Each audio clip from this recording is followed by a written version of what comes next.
Krzywo jakoś ten mikrofon jest, ale niech tak będzie. Dzień dobry wieczór panie i panowie, witam wszystkich bardzo serdecznie w ten przepiękny, co to jest mieszka, piękny, niedzielny wieczór. Ja nazywam się Marcin Skruch i dzisiaj sobie panie i panowie pomówimy o tym, co tam w Hormudzie. Oczywiście, że tak. Będzie dużo, naprawdę bardzo dużo tematów, bo uzbierało się, no wiadomo, przez cały tydzień się nic nie działo, przez cały tydzień się nic nie gadało, więc oczywiście trzeba pomówić teraz. Już tutaj muszę otwórz wszystkie, pewnie, że otwórz wszystkie 22 karty, bo inaczej rzeczywiście nie może być. Przejdę do serwisu, pewnie, że przejdę czasami mi ten film denerwuje, no ale zdarza się, tak to już jakoś jest. Halo, jest tu ktoś? Oczywiście, że jest, pewnie. Cześć Lancel, witam cię bardzo, bardzo serdecznie, fajnie, że jesteś, ale czy mi się widzę, że ja się chyba haczę, no ale niech będzie. Łowca duchów, cześć, fajnie, że wbiłeś. Gdzie jest live? Gdzie jest live? No tutaj rzeczywiście jest live, udało się i jest Jason Kruger. Fajnie, że w porządku. Patrzcie, aż tyle jest tych urządzeń powodłączanych, że chyba się kamera powoli haczy, ale tylko powiem, Lancer, miałeś rację ostatnio odnośnie tego dźwięku. Zmieniłem kabel, zmieniłem wejście, więc mam nadzieję, że wszystko będzie w porządku tym razem. Poza tym, że kamera się haczy, czy coś tam rzeczywiście nie działa, panie i panowie. O czym pomówimy dzisiaj? Dzisiaj tematów nam nie zabraknie, bo oczywiście nie może zabraknąć, bo innej opcji nie ma. Więc po pierwsze, pomówimy sobie, panie i panowie, o komiksach, bo tutaj będzie dużo rzeczy, dużo materiałów, bo musi oczywiście tak być. Będzie o DC, będzie o zielonej latarni, pomówimy też troszeczkę o Marvelu. Pewnie, że tak, bo musi być. Była jakaś awaria, chyba coś zwiesiło się. O, proszę bardzo, no to nawet nie wiem, co się działo. Możliwe, że coś się wyhaczyło, wykrzeczyło. No wiadomo, jest niedziela, Opole, weekend, chciałoby się powiedzieć, no to czasami tak i jest. Dajcie znać, czy wszystko dobrze słychać, wszystko dobrze w porządku jest, bo jestem zaintrygowany, jak to wygląda. Póki co jest wszystko ok, no to dobra, no to wracając dalej. Będziemy mówić o nowościach filmowych, bo Terry Gilliam, panie i panowie, powraca i kręci kolejne produkcje. Będzie nowy Jason Statham, czyli Pszczelarz. Pszczelarz dostanie drugą część, a bardzo mnie to cieszy. Możliwe, że bracia Wyansowie powrócą z drugą częścią filmu White Chicks, co było zaskakujące. Pomówimy oczywiście o Psim Patrolu trzecim, o tym, że możliwe, że będzie Horrorex z takiego różowego dinozaura, czyli Barney i przyjaciele. Pomówimy, panie i panowie, o nowościach, o marcowych nowościach w Netflixie, w Sky Showtime, a także w Kanal Plus, bo to oczywiście jest bardzo ważne. Niestety będzie cykl Peselo nie oszukasz, bo Gene Hackman odszedł od nas i tam się bardzo dużo dzieje. Akurat mam 3 artykuły na ten temat, bo tam jest bardzo rzeczywiście gruba sprawa, bardzo poważna. No i też będzie o nagrodach, bo rozdano złote maliny, no bo oczywiście o złotych malinach musimy powiedzieć. Rozdano również Cezary, a także rozdano niedźwiedzie, czyli Berlinale, więc o tym też pewnie sobie pomówimy, bo jak najbardziej trzeba będzie, ale na początek zaczniemy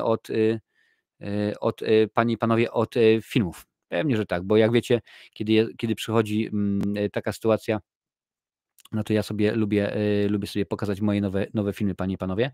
Więc zaczniemy od moich nowych filmów. Gdzie to jest? Gdzie jest ta kamera? Proszę bardzo, czy to wszystko podłączy? A, proszę bardzo, kamera jest jednak podłączona nie ta, co powinna być. No widzicie, co za bestia. Przełączamy, odłączamy, będzie wszystko w porządku, będzie grało, mam nadzieję. Pokazać mi tutaj, gdzie jest ta kamera, bo muszę sprawdzić, bo tak niby wszystko jest git, niby wszystko gra, no ale tak niekoniecznie wszystko gra. Wiemy, jak to lubi być z technologią. Dobra, teraz jest ok. Teraz ok. Co tutaj widać? Widać książkę, to trzeba przesunąć i tutaj widać filmy, też trzeba przesunąć. Dobra, ale pokazuję wam, panie i panowie, oto moje nowe filmy, nowe rzeczy, które sobie nabyłem drogą kupna. Pokazać mi tutaj, gdzie to wolę. Chcę taki układ poproszę. Nie, tym razem nie, może będzie tak. Ok. Ja się przenoszę tutaj. Panie i panowie, to są produkcje, które właśnie niedawno sobie kupiłem. Witam cię, ZKS, fajnie, że jesteś. AC/DC, panie i panowie, ale czekajcie, kamera, nie, no to musi być dobrze, a nie jakieś takie jakieś szmery, bajery. Ja chcę, żeby ta kamera była odwrócona, bo chcę, żeby było widać dokładnie, co pokazuje. No nie to, nie tak, ale jest, no to jest za duża kamera, no. Ein moment, proszę bardzo, a teraz poprosimy prawo na lewo. Widać teraz? Teraz do góry nogami. Jeszcze nie widać. No, jeszcze sekundkę. Proszę bardzo. I teraz powinno być jeszcze tak. I jeszcze tak.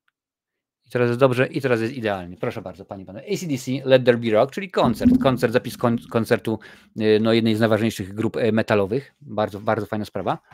Po drugie, no dalej, kolejny koncert, a czemuż by nie, proszę bardzo. Tym razem zespół Whitesnake, Live in the Still of the Night. To jest akurat specjalna wersja limitowana, dwupłytowa. Właściwie dwupłytowa, no jedna płyta DVD, a druga CD. Lecimy dalej. Jako że Demi Moore, panie i panowie, jest nominowana do Oscara, no tym razem propozycja, film z Robertem Redfordem, Demi Moore, a także Woodym Harrelsonem, niemoralna propozycja. Bardzo, bardzo ciekawy film. Dalej lecimy. Tutaj akurat film Brad Pitt, Juliette Lewis, Dawid Duchowny i Michelle Forbes, czyli Kalifornia. Film sprzed wielu, wielu lat, lata 90. Kolejna produkcja. Tym razem jest to film w reżyserii Bena Afflecka, panie i panowie, Gone Girl Gone. Akurat on i Rosamund Pike w rolach głównych. Ciekawe kino, rzeczywiście bardzo, bardzo ciekawe kino. Tutaj klasyka i to w sumie no takie wydanie można powiedzieć budżetowe, ale działa na warony, panie i panowie. Działa na warony jak najbardziej, czyli Gregory Peck, David Niven i Anthony Quinn, więc rzeczywiście całkiem przyjemne kino. No oczywiście jeszcze były działa na warony, ale to troszeczkę inna sprawa. Chory, ale tutaj jeszcze zdrowy póki co. Bruce Willis w filmie Surrogaci, proszę bardzo, sci-fi. Witty action thriller, podaje nam Daily Mail. Akurat zostajemy w tematyce, gdzie się dużo dzieje, to jest War Horse Stevena Spielberga. Słuchajcie, to sobie włączę sobie czat, dajcie mi znać, bo nie wszystkie oczywiście tytuły znam po polsku, więc dawajcie znać, co tutaj się dzieje, jak wy znacie te tytuły. War Horse Stevena Spielberga. Dalej, jeden chyba z pierwszych filmów, który zrecenzowałem już nie na tym kanale, jeszcze nie na tym kanale, tylko na starym, czyli Hair w Spike'a Jonze w roli głównej Joaquin Phoenix. Chyba Ona, taki był polski tytuł. Witam cię bardzo serdecznie, Madame Perfumella. Skazanie na Shawshank, jeden z moich ulubionych filmów, bo poprzednia kopia mi gdzieś zaginęła, więc musiało być. Tutaj dobre kino akcji, z tego co pamiętam, w kinie widziałem. Słuchajcie, Jet Li, Morgan Freeman i Bob Hoskins świętej pamięci, czyli Unleashed. Porzucajcie polskie tytuły, jak się tylko będą pojawiały na czacie, to ja wam będę je czytał. Kolejny film z Benem Affleckiem, czyli Paycheck. Uma Thurman, Aaron Eckhart, Ben Affleck. Wiele osób mówi, że to jest film bzdurny, film słaby, no ale jakoś tak rzeczywiście może być. Mi ten film nie przeszkadza. Dobra, gdzie tu będę? Tutaj. To jest, mam już 3 filmy z tej serii, a to jest tylko i wyłącznie dysk bonusowy. Akurat gdzieś tam dorwałem w sklepie charytatywnym. Zresztą wszystkie te filmy są ze sklepów charytatywnych. Zaraz w ogóle pochwalę się moimi książkami również. Więc było grubo.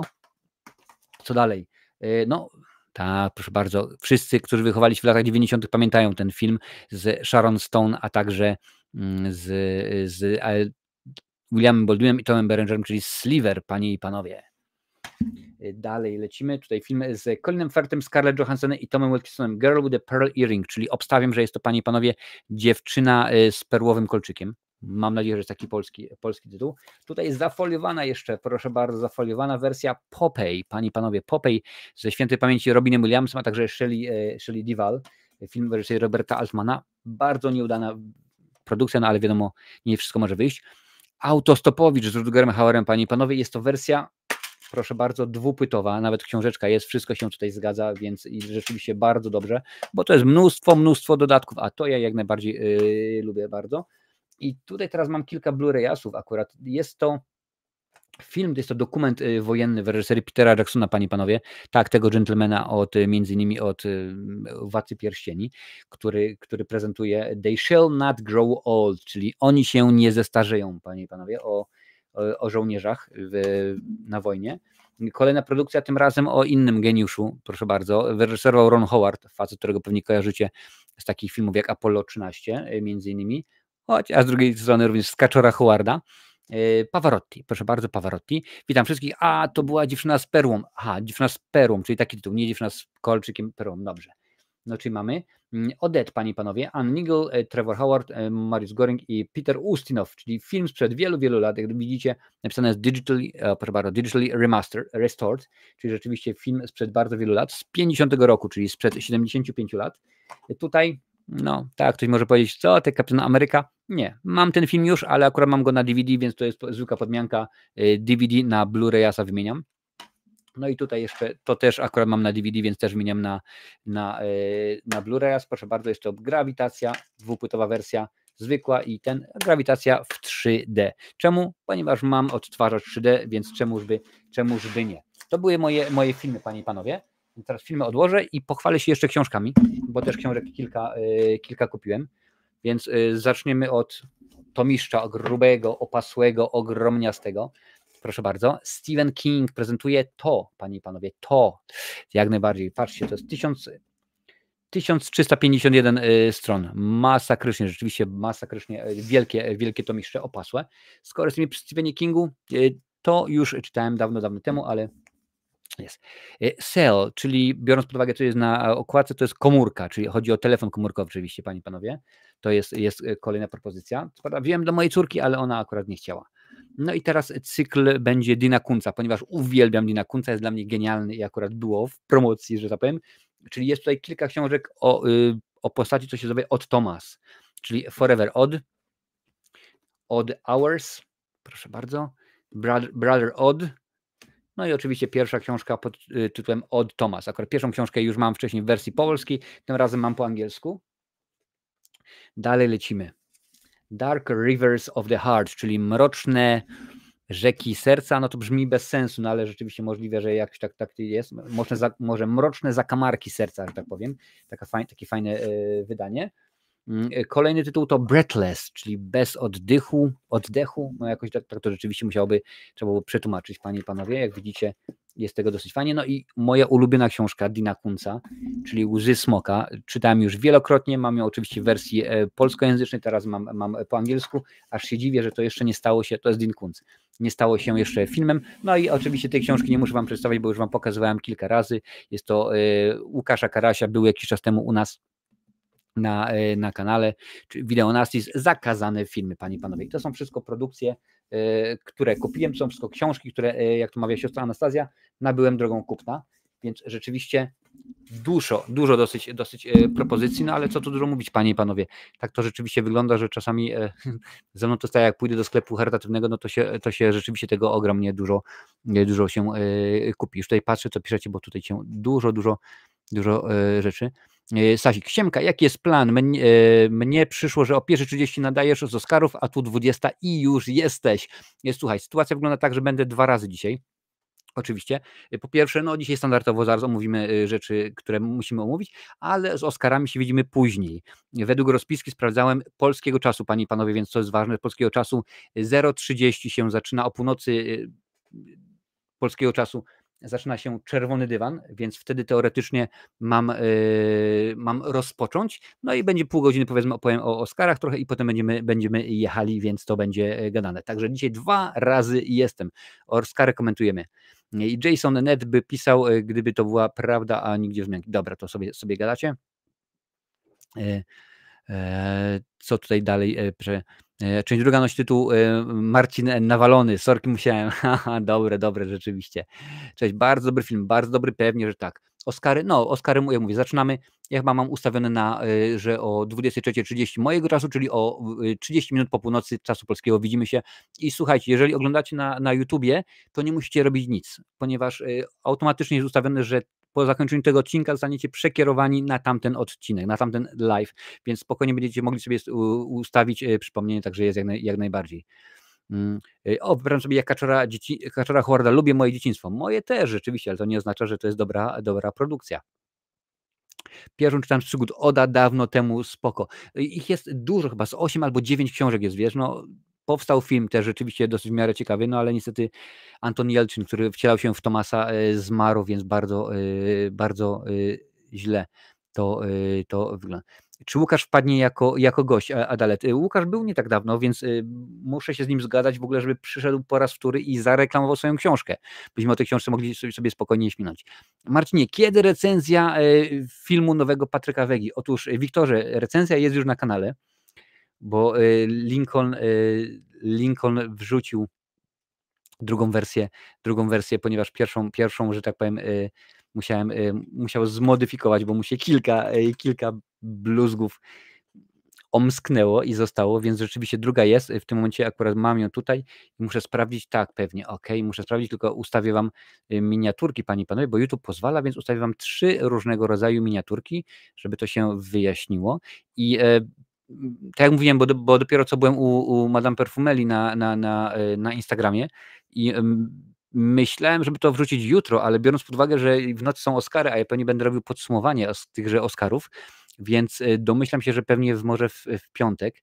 Także recenzje filmowe są, bluzgane, proszę bardzo, i tutaj śmigam i w tym momencie dosłownie za 2 sekundy, panie i panowie, będzie materiał dostępny dla wspierających, więc wszyscy wspierający mogą sobie spokojnie już będą mogli sobie obejrzeć. Tylko tu jeszcze kliknę, że ten film nie porusza żadnych tematów kontrowersyjnych. Recenzja filmu Patryka Wegi nie porusza tematów kontrowersyjnych. Co to jest? Tylko wspierający, proszę bardzo, i wspierający, i w tym momencie wspierający mogą sobie już obejrzeć film. Domyślam się, że on się pojawi pewnie w piątek dopiero, także wiadomo, że to musi swoja karencja będzie. A gadaliśmy jeszcze w grudniu, mówiłeś, że nie masz zamiaru tego oglądać, no a jednak niestety tak to się stało. Jak ktoś chce linka pewnie, że tak, link do rozmowy naszej z Madame Perfumelą, także klikacie, śmigajcie i będzie wiadomo, będzie dobre. Słuchajcie, zaczniemy od Amazona. Amazon poleca, jest to cykl materiałów, gdzie, no wiadomo, Amazon mi poleca pewne rzeczy i skoro on mi je poleca, to ja wam je też jak najbardziej polecam, bo to są dobre produkcje i są w fajnej cenie. Co jest ważne, każdy z tych filmów mogę wam polecić, to nie jest nagle tak, że wiesz, mówię tobie, obejrzyj sobie Kaczora Howarda, że tak powiem, no i to jest złe. Nie. To są rzeczywiście produkcje, które mogę jak najbardziej śmiało polecić i są dobre. Ważne, one mają wszystkie, panie i panowie, wszystkie mają wersje polskojęzyczne. Czy to napisy, czy dubbing, czy jakkolwiek inaczej, to jest jak najbardziej ważne, mogę spokojnie polecić. I zaczniemy od produkcji, która no, jest dosyć dobra i było jej 500 000 rzeczy, a akurat zrobił to ostatnimi czasy chyba mój nieulubiony reżyser, ale niech będzie, panie i panowie, niech będzie, czyli Blade Runner, Łowca Androidów. I jest to The Final Cut, tak to się ładnie nazywa, w tym momencie wrzucę na Instagramie. Możecie sobie kupić. 4K UHD za 84 zł, panie i panowie. Jak widzicie, jest ich dużo, jest ich no, dosyć sporo, więc można to jak najbardziej sobie wziąć, kupić i zobaczyć, co tutaj się będzie działo. Fajny film. Mam nadzieję, że w końcu jest to The Final Cut, bo Ridley Scott co chwilę tam wrzucał, że jeszcze nowsza wersja. No różnie z tym oczywiście bywało. Więc po pierwsze, można sobie spokojnie wziąć, kliknąć i zobaczyć. I jest ważne, czemu ja wam to pokazuję?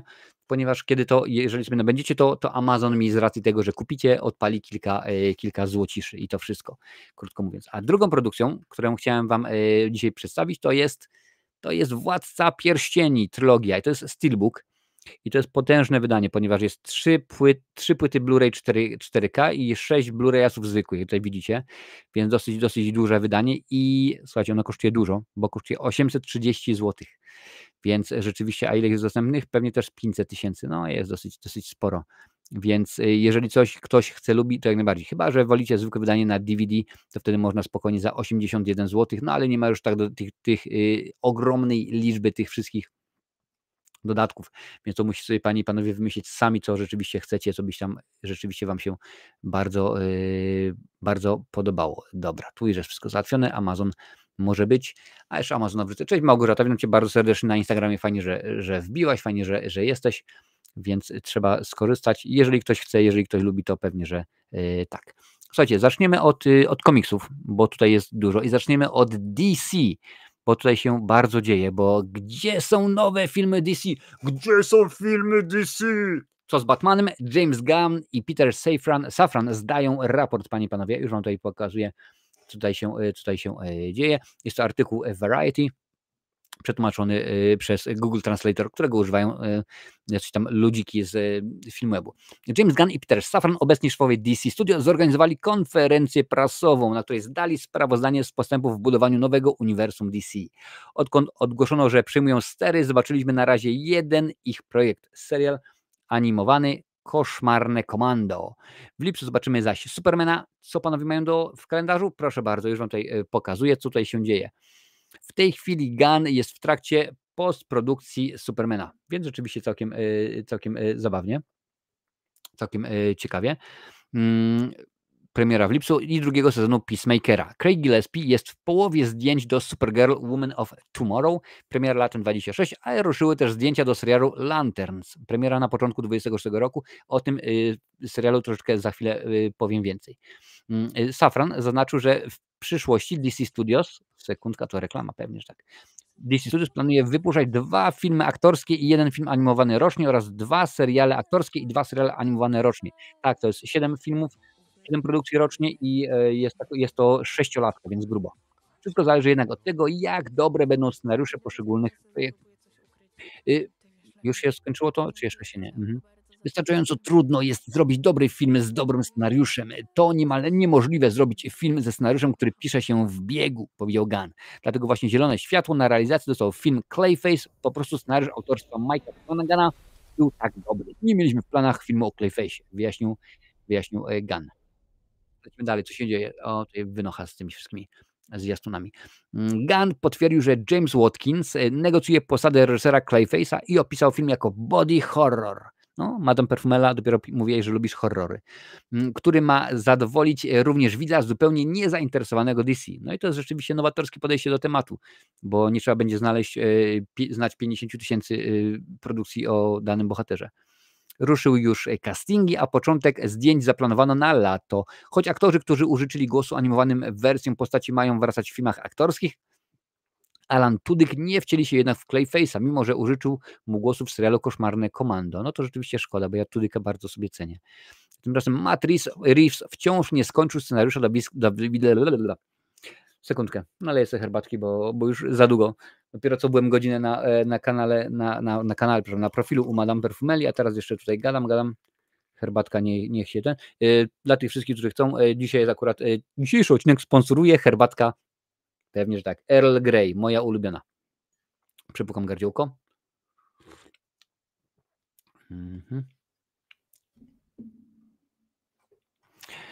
Marcinie cały czas zagłusza przy czytaniu, tak jakby tobie system nie wyrabiał. Są momenty, gdzie przygłusza, to chyba wina programu w takim razie. No właśnie nie bardzo, bo ostatnio używałem innego programu i było to samo.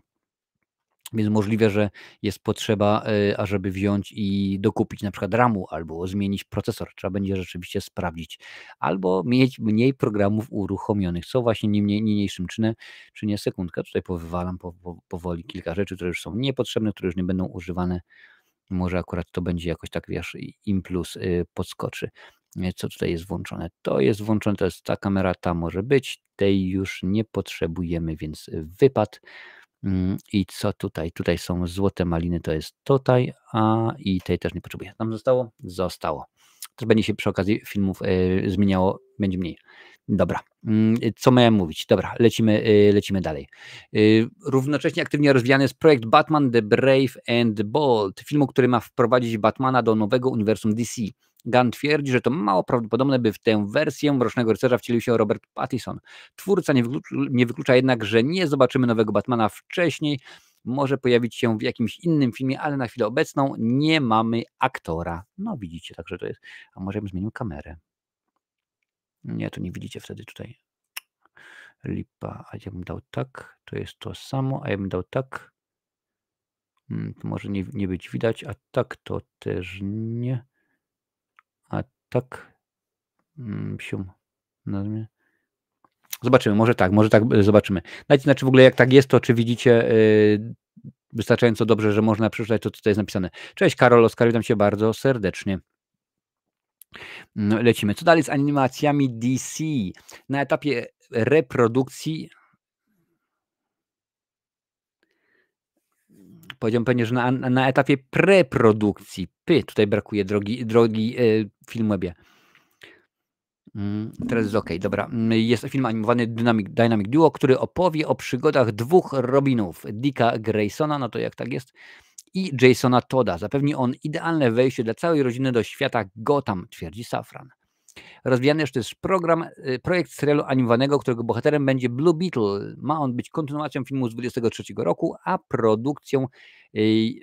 produkują go twórcy, czyli reżyser Angel Manuel Soto i scenarzysta Gareth Danet Alcocer.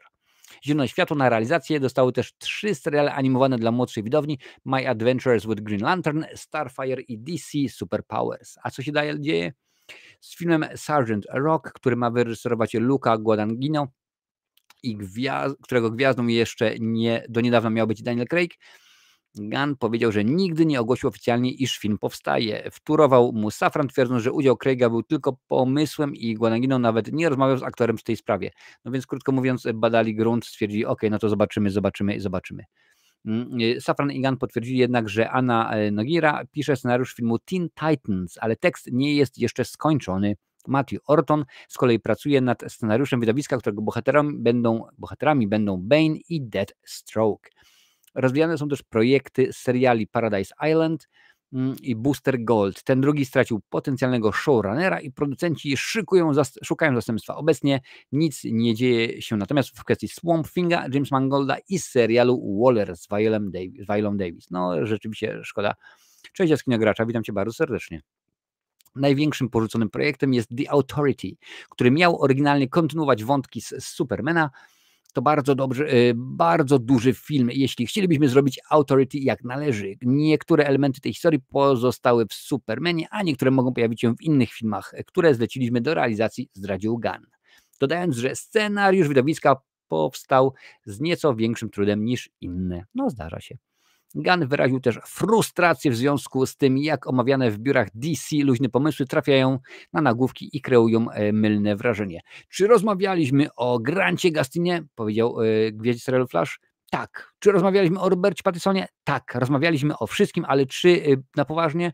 No nie. Zdarza się. Gunn odniósł się też do zdjęcia z Zackiem Snyderem, jakiego niedawno opublikował w mediach społecznościowych.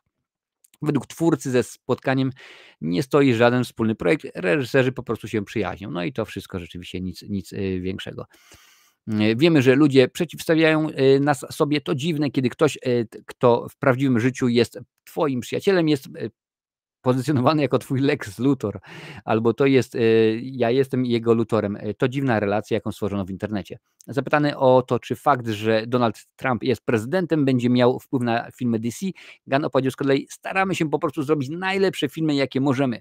Ktokolwiek mówi mi, co mam wsadzić do filmu z jakiegokolwiek powodu, mam to gdzieś. Chcę tworzyć najlepsze możliwe historie z najlepszymi bohaterami. To było 5 lat temu i teraz też tak jest. No okej, rzeczywiście, w porządeczku. Skoro rzeczywiście taki twórca ma pomysł, no to jestem jak najbardziej za, a nawet przeciw, jak to mawiał pewien polityk. No niech tak będzie, niech sobie robi, tak że może będzie świetnie. Oj, gdyby Marcin był szefem filmu, kupa zwolnień by poleciała. No słuchaj, jeżeli masz taką literówkę, jeżeli nie potrafisz przekopiować z Google Translator, no to jesteś po prostu debilem, to się do niczego nie nadajesz, a niestety tak to jest. Kiedyś mieliśmy jeszcze serwis Stopklatka, teraz już jest inny. Nie wiem, może rzeczywiście uśmiechnę się do chłopaków z Immersji, może oni mają jakieś takie ciekawe informacje. Tutaj jeszcze tylko dodam do poprzedniej informacji, że jest w tym momencie, są udostępnione pierwsze zdjęcia z planu latarni, tak jak najbardziej, tak wyglądają dwaj nasi bohaterowie. Nic więcej ponad to, co dopiero co powiedziałem, nie ma, więc nie będziemy się nawet wygłupiać, próbując to opowiedzieć, przeczytać. Ale co jest ważne, bo cały czas pozostajemy w świecie komiksów, przynajmniej póki co. Pewnie, że tak. Więcej Punishera w uniwersum Marvela. John Bernthal dostanie nowy projekt, podaje nam Comic Book Movie.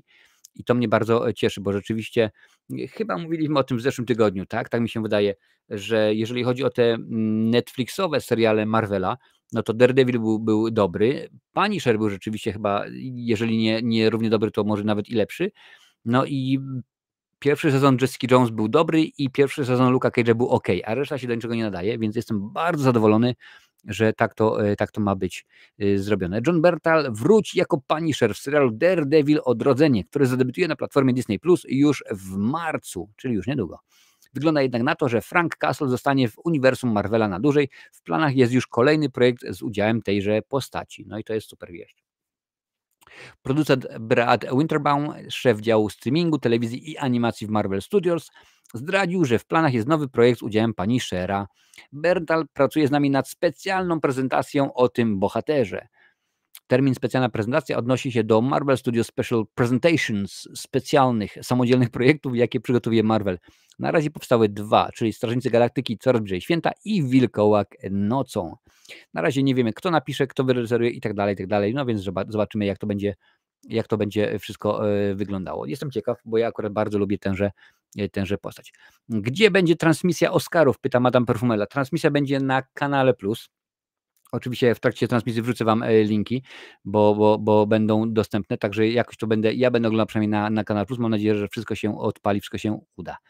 Oj, ja czekam na Daredevila, niby poziom trzyma po pierwszych pokazach, 5 marca lecimy, no to więc już niedługo, tak na dobrą sprawę, więc za kilka dni, mam nadzieję, że to wszystko fajnie poleci, fajnie odpali, bo rzeczywiście trzeba czekać, a to musi być dobra sprawa, panie i panowie, bo lubimy takie rzeczy. Ja tylko przypomnę, że dzisiaj sobie gadamy o tym, co tam w Hormudzie, panie i panowie, zaraz przejdziemy do nowości kinowych, to co tam się dzieje, będzie o nowościach VOD i będziemy mówić o nagrodach, a jeżeli chcesz mnie wesprzeć, oczywiście, że tak, proszę bardzo, to kup mi, pewnie powiedziałbym, kup mi kawkę, tak? Możesz kupić kawkę, ale możesz mi kupić, ja nazwałem to ładnie, kup mi herbatkę. Ta sama zasadność, ta sama platforma. Co prawda posiadam ją bodajże chyba od pół roku, no ale dopiero jakoś tak teraz stwierdziłem, że chyba trzeba to wszystko uruchomić. Czekajcie, bo jakiś taki żółty jestem w ogóle. Może rzeczywiście potrzebuję kamerę, żeby się te ustawienia zresetowały. Proszę bardzo. Teraz zablokować i ciach, pach, prach. No dawaj na niebiesko, bo mi się niebieski podoba. O, i teraz rzeczywiście jest lepiej? Pewnie, że jest lepiej. Jak najbardziej. Więc możesz skanować i możesz śmigać, panie i panowie. Także byłoby mi niezmiernie miło. W obu przypadkach jest to ten sam kod kreskowy. Dobra, panie i panowie, lecimy dalej, bo trzeba oczywiście, że tak. Terry Gilliam wraca i to jest świetna sprawa, bo rzeczywiście to jest coś, co tygryski lubią najbardziej, bo dopiero co mówiłem, że jest to gentleman, który dał nam fajne produkcje, bo dał nam chociażby Brazil, dał nam chociażby 12 małp. Już oczywiście nie mówię o tym, co Terry Gilliam zrobił względem latającego cyrku Monty Pythona, ale mam nadzieję, że będzie tutaj dobrze. Wraca w obsadzie nowego filmu Depp, Driver, Bridges i Momoa. Początek zdjęć do Karnaval blisko, podaje World of Real. Terry Gilliam wraca za kamerę. Wygląda na to, że twórcy Brazil i 12 małp udało się zgromadzić fundusze na realizację filmu zatytułowanego Carnival. W obsadzie znaleźliśmy się aktorzy, o których dopiero co mówimy. A co wiemy o projekcie? Proszę bardzo. Terry Gilliam zapowiadał jakiś czas temu, że Carnival, początkowo zatytułowany Carnival at the End of Days, czyli karnawał na koniec świata, będzie jego łabędzim śpiewem. Reżyser zaznaczył jednak, że potrzebuje około $40 milionów, żeby zrealizować projekt. Z tym może być różnie, panie i panowie, bo wystarczy powiedzieć, że Francis Ford Coppola tak potraktował w pewien sposób, no co tu dużo mówić, Megalopolis, no i to był wielki niewypał po prostu. Nie dość, że film poległ kasowo, poległ wśród krytyków, widzów, no to jeszcze niedawno dostał Złote Maliny, o tym powiemy za chwilę. Włoski producent Guillermo Marchetti potwierdził właśnie, że Gilliam zgromadził budżet. W film zainwestowali Włosi ze studia Notorious Pictures. A ja myślałem, że to będzie włoska firma Monna, Casucci i Szmal. No jednak, widzisz Kasiu, mówimy, że powiem. Jednak się okazało, że nie. W studiu Cinesita zatrudniono 3000 osób z myślą o zbliżających się zdjęciach. Prawdopodobnie właśnie budowana jest scenografia. To jest bardzo ważne. W obsadzie znaleźli się Adam Driver, Johnny Depp, Jeff Bridges, Jason Momoa, Asa Butterfield i Emma Laird. Akcja filmu ma rozgrywać się w trakcie apokalipsy. Sfrustrowany i rozczarowany ludzkością, która zniszczyła jego rajski dar, mściwy Bóg postanawia zetrzeć homo sapiens na proch i sprowadza na świat kolejne plagi. Jedyną istotą, która może go powstrzymać, jest szatan. W końcu, jeśli na świecie zabraknie ludzi, nie będzie miał niczego do roboty, zostanie uwięziony na wieczność w królestwie nudy. Jak obiecuje reżyser, całość ma być groteskową czarną komedią. No, brzmi interesująco. Asa Butterfly zagra Adama, a Emma Laird Ewę. No, jestem ciekaw, bo Terry Gilliam od zawsze słynął z innego podejścia do tematu. Czy to nawet 12 małp, czy Brazil, czy chociażby, że tak powiem, Las Vegas Parano albo Parnassus, no było inaczej, było dziwnie, było ciekawie. Zobaczymy, jak to będzie.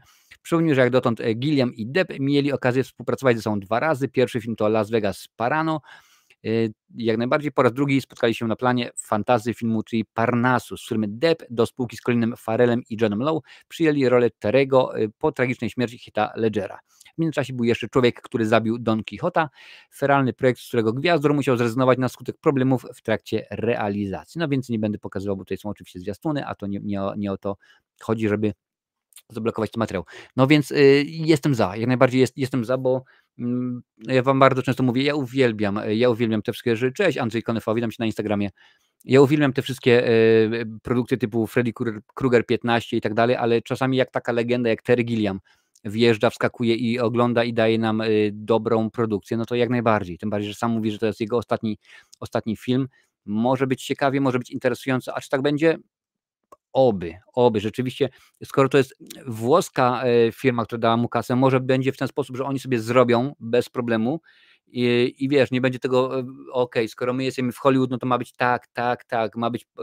Słuchaj, ten film nie będzie poprawny politycznie, bo sam temat, sama tematyka jest bardzo niepoprawna politycznie. A akurat dobrze wiecie, że w Hollywood poprawność polityczna, zwłaszcza ostatnimi czasy, jest masakryczna. Mam nadzieję, że tym razem będzie lepiej. No ale pożyjem, użyjem. Marcinie, daj jakieś 2 zagadki, opisz jakiś film, a my spróbujemy odgadnąć. Może za chwilę, bo na razie zostajemy w nowościach kinowych. Panie i panowie, i to jest informacja, która mnie bardzo cieszy, ponieważ jedynkę obejrzałem, bardzo mi się spodobała, zresztą wam mówiłem. Pszczelarz dostanie kontynuację. Jason Statham ponownie w tytułowej roli, kiedy ruszają zdjęcia. W ogóle niedługo będzie film nowy z Jasonem Stathamem, Workman, tak? No, pracownik, robotnik, niech tak będzie. Chyba David Ayer i Sylvester Stallone napisali scenariusz, więc będzie ciekawie. Jest akurat artykuł portalu Deadline. Po tym jak Pszczelarz zarobił w ubiegłym roku w kinach $162 miliony, kontynuacja wydawała się nieunikniona. Czemu? Ponieważ zgadza się włoska firma Vittorio Mamona, Lorenzo Casucci i Johnny Szmal. Dziś dowiedzieliśmy się, że zdjęcia do The Beekeeper 2 rozpoczną się jesienią. W tytułowej roli powróci Jason Statham, za kamerą stanie Timo Ciacianto. Pewnie tak źle to przeczytałem. Bohaterem Pszczelarza jest niejaki Clay. W pierwszej części wiedzie on spokojne życie na prowincji, doglądając pszczół i nie rzucając się w oczy. Jednak gdy na skutek internetowego oszustwa jego przyjaciółka odbiera sobie życie, Clay nie ma wyboru. Rzuca wyzwanie potężnej organizacji przestępczej, której macki sięgają szczytów władzy. Clay w przeszłości posiadał zestaw unikalnych umiejętności. Od razu mi się przypomniał, jak mu tam było, Liam Neeson. Ale niech będzie. A litość nie leży w jego naturze, więc nie zatrzyma się, póki nie dotrze na sam szczyt gangsterskiej piramidy. Niestety jego powrót do gry zaniepokoił bardzo poważnych ludzi, którzy dobrze znają jego przeszłość i gotowi są zrobić wszystko, by raz na zawsze się go pozbyć. Pewnie, że tak. Scenariusz, tak jak w przypadku oryginału, pisze Kurt Wimmer. Pierwszy film wyreżyserował David Ayer. W związku z tym, że jest on aktualnie zajęty realizacją The Heart of the Beast z Bradem Pittem, wytwórni nie udało się postawić go także za kamerą kontynuacji. Amazon, MGM i Miramax mają jednak nadzieję, iż Ayer będzie przynajmniej piastował stanowisko producenta. Filmografii Timo Tjahjanto nie będzie. Nobody część druga, premiera jeszcze w tym roku, będzie również taki tytuł jak Przychodzi po nas noc, Headshot i Błędny cień. Więc rzeczywiście no, nie jest to bardzo, bardzo znany reżyser, ale może akurat stworzy dobry film, dobrą produkcję. Nie mam nic przeciwko, rzeczywiście nie mam nic przeciwko. Tak samo jak widzę Jurek Piechota. Niestety nie obejrzę filmu od dłuższego czasu, Saddam to nowy Seagal. Jak dla mnie robi mnóstwo filmów, które są bardzo słabe lub są totalnymi krapami. Możliwe, wiesz, ale akurat powiem ci, jeżeli chodzi o Pszczelarza, to mi się bardzo podobał. Wydawał mi się, no, dobry akcyjniak, wiesz, zwykłe kino akcji, przychodzisz po pracy, po szkole czy coś tam i oglądasz sobie i to nie jest super. Poziomem dużo wyższe są niż Seagala, bo tutaj chociażby wiemy, że to Statham, a tam wystarczyło, że Seagal miał kogoś uderzyć, to już od razu było ujęcie z tyłu i widzieliśmy, że jak najbardziej, że to jest zwykły kaskader, a nie Seagal, a teraz to po prostu Seagal to jest takich 3 razy jak ja i to jeszcze przed tym nim zrzuciłem kilogramy, więc po prostu jest masakra. Chociaż tak na dobrą sprawę, Jurku, trzeciego Transportera nie jestem w stanie nikomu polecić. Choćbym nawet chciał, bo to nie jest rzeczywiście dobra produkcja, czego nie mogę powiedzieć o jedynce. Teraz produkcja, która jest bardzo, no dzisiejszy chyba to będzie leitmotiv, niepoprawna politycznie. Czy ona powstanie? Zobaczymy. A czy jest to też część zagrywki, która po prostu ma na celu, promujemy kolejny straszny film? Zobaczymy. To jeden z najbardziej niepoprawnych politycznie filmów w historii. Marlon Wayans chce zrobić jego kontynuację. Podaje nam World of Real. Pamiętacie Agentów bardzo specjalnej troski? Świetny tytuł, naprawdę świetny tytuł. Tytuł oryginalny White Chicks. Polski tytuł tradycyjnie nie oddaje ducha oryginału, dlatego przypomnijmy, to ten film, w którym Sean i Marlon Wayansowie przebierają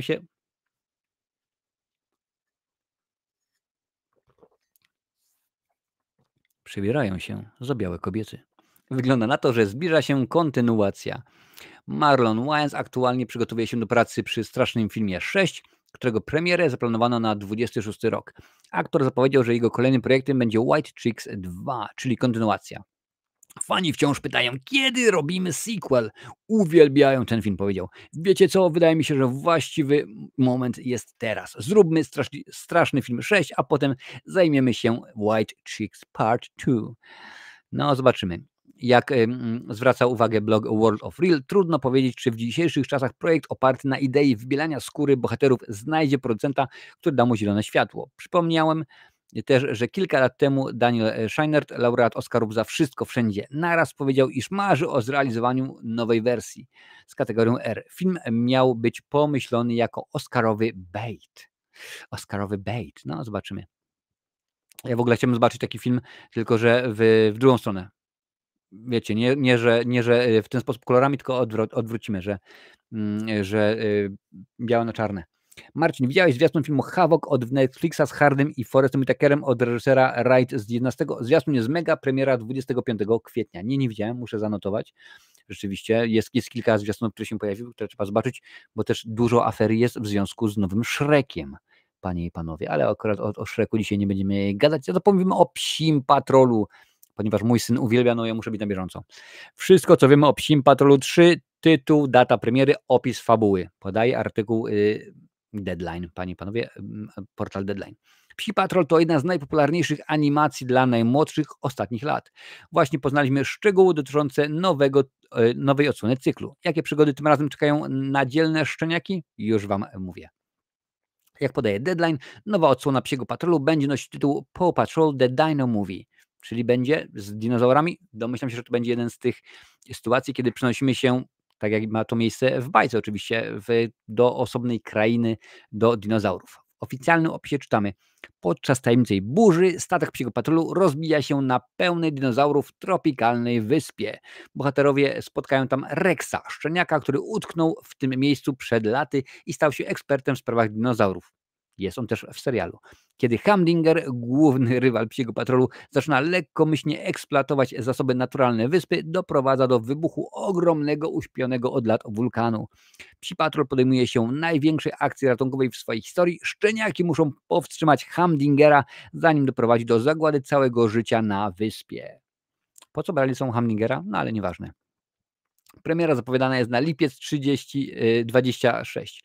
Fenomen, oczywiście nie ma tutaj w tym momencie mówić, tłumaczyć co, gdzie, jak i kiedy. W każdym razie film jest ogromniaście hitowy. Film jest ogromniaście hitowy, ale żem zagadał, no po prostu bardzo znana seria. Ja oczywiście oglądam wszystko, co tylko idzie, z racji tego, że mam syna, który jest w wieku Psiego Patrolu, po prostu uwielbia, ogląda i chce to rzeczywiście wszystko połykać. No to ja też jak najbardziej to z nim oglądam, bo lubię być na bieżąco, a przy okazji mam możliwość pójścia do kina z nim i jest w tym wszystko fajnie. Ten film horror, thriller o AI, co nie mogą sobie przypomnieć tytułu, to Afraid. Podobał mi się, a to okej, nawiązanie do naszej wcześniejszej rozmowy. Jest grubo, ale skoro wywołany został temat horrorów, no to pewnie, że tak, sobie pomówimy o horrorach. Cały czas przy okazji jesteśmy w świecie kin, ale tym razem kojarzycie na pewno Kubusia Puchatka, tak? Tego od tej wytwórni, co tam przerabia te wszystkie bajki na horrory.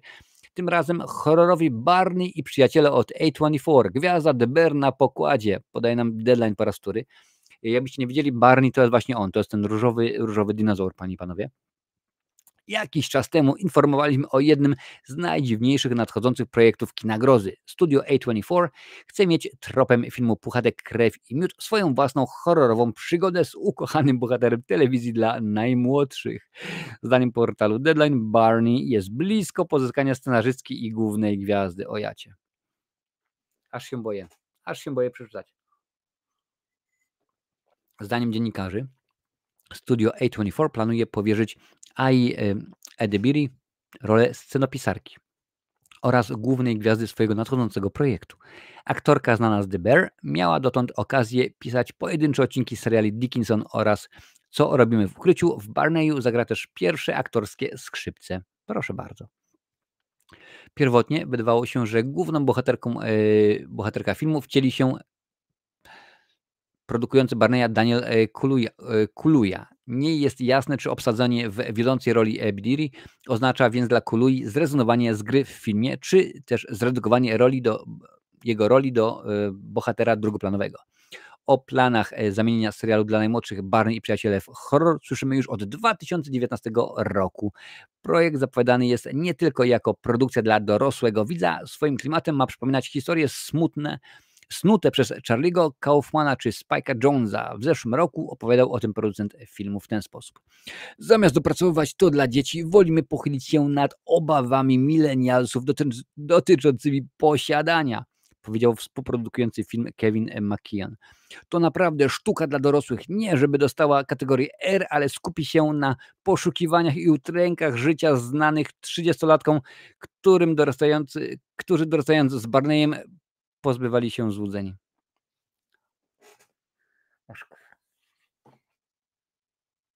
Niedługo dostaniemy serial o obcym, który będzie mówił o nierównościach społecznych. Teraz dostaniemy horror o Barneyu, który będzie pochylał się nad obawami milenialsów dotyczącymi posiadania. Ojoj, a ja mam auto i posiadam, nie wynajmuję. Barney jest kolejnym elementem szturmu firmy Mattel na przemysł filmowy. Po Barbie producent zabawek ma sfinansować także pełnometrażowy film oparty na Matchboxach, Bobie Budowniczym, Tomku Przyjaciele czy Hot Wheelsach. Co ciekawe, większość z nich będzie projektami aktorskimi, a nie animowanymi. Powiem w ten sposób, jeżeli chodzi o te produkcje. Wiem, że Bob Budowniczy już powstaje, tak, akurat okazuje się, że Bob Budowniczy, czyli brytyjska bajka, Bob to jest Roberto, bodajże jakiś tam Rodriguez czy coś takiego, będzie grubo. Tomek, Przyjaciele, Hot Wheels, no nie wiem, zobaczymy jak to będzie, ale no nie wiem, czy rzeczywiście chcę zobaczyć taki horror, tylko że po prostu może to jest jakaś taka ściema i tak tylko jest, no zobaczymy. Marcin, jaka twoim zdaniem byłaby najdziwniejsza bajkowa postać w horrorze, bo już można się wszystkiego spodziewać. Wiesz co, teraz to już naprawdę nie ma znaczenia. Cześć Danuto, witam cię bardzo serdecznie na Instagramie. Można pojechać w każdą stronę. Chciałbym zobaczyć taką postać totalnie, wiesz, która by się nie łączy z horrorem. No Barbie, mówimy o Barbie, proszę bardzo, dawać ją. Niech ona się pojawi. Albo Pszczółkę Maję, no ale to akurat za mała postać, żeby się pojawiła. A jeśli chodzi o bohaterów takich jak Bambi, Barney czy inny Scooby-Doo, to wiadomo, czy będą jakieś horrory z nimi też tworzone. Bambi będzie, tak? Już Bambi jest potworzone i to będzie w Puchatkoversum, w tym całym Puchniwers. To jak najbardziej będzie Bambi, tam będzie o Pinokio dostanie też swój film. I tam jeszcze kilka rzeczywiście innych jest rzeczy. Piotruś Pan niedługo, chyba nawet już w przyszłym miesiącu, albo w tym miesiącu, także będzie bardzo gruby. Ja bym chciała Kopciuszka w horrorze, który w końcu mści się za wszystkie krzywdy i ciężką pracę.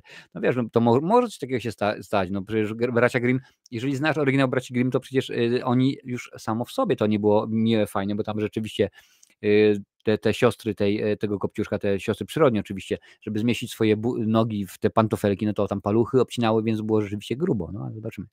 Barney Marx uczy młodych ludzi, jak zły jest kapitalizm i posiadanie własności. Nie widziałem, że dinozaur był ojcem rewolucji. Równość, braterstwo i kapitalizm. To dopiero głupota po prostu.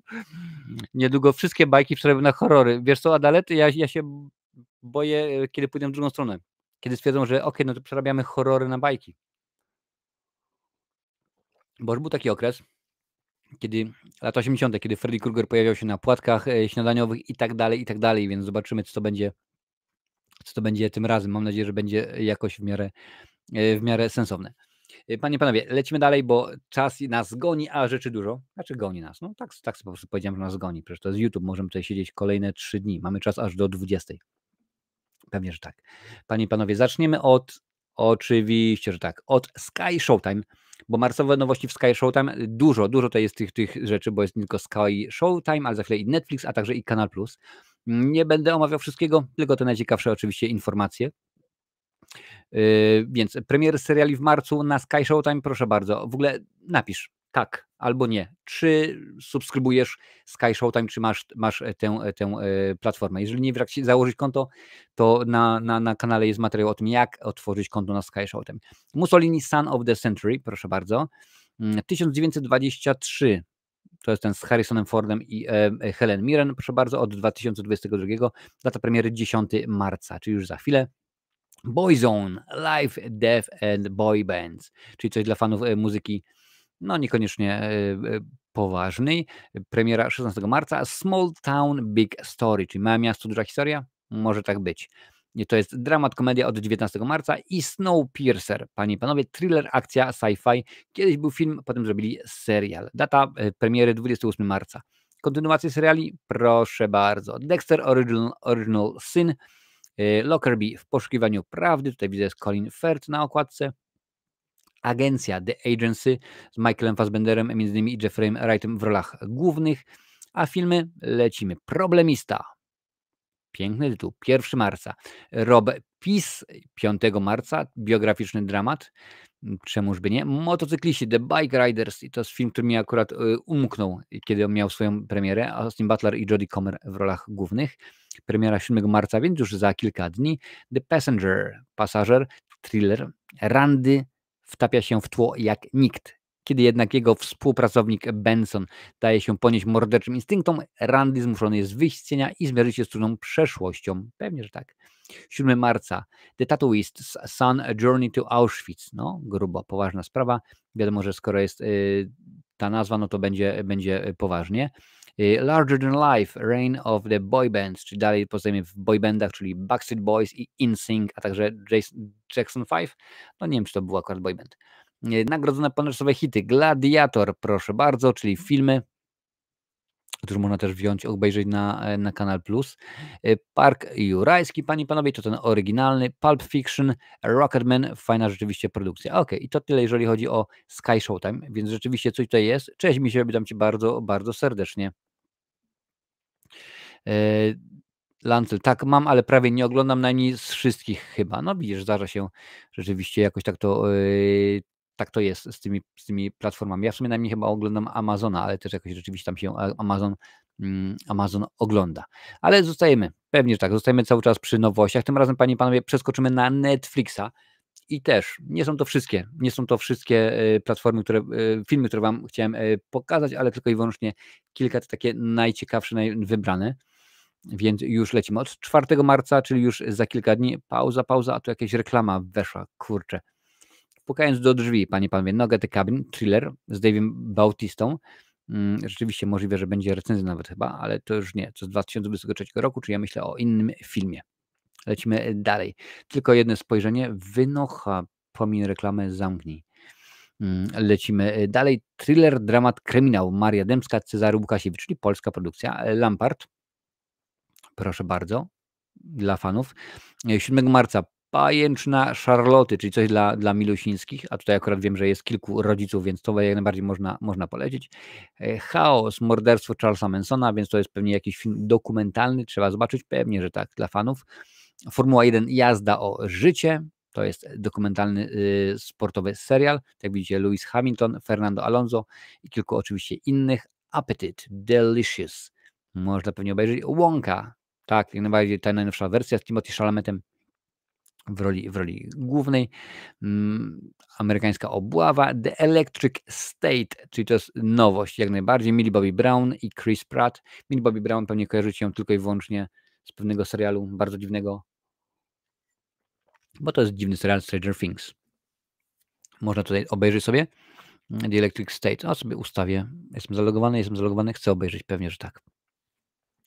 Dalej, Rezydencja, czyli komedia kryminalna. Jeżeli lubicie, to można, to pewnie. 21 marca 3 objawienia, panie i panowie, thriller. Pastor wierzący w boskie objawienie i detektyw nawiedzany przez niepokojące wizje szukają zaginionej osoby, przy okazji uwalniając własne demony. Brzmi bardzo dziwnie? Pewnie, że tak, a można obejrzeć. Azjatyckie kino bardzo często jest takie dosyć dziwne. Mała Syberia.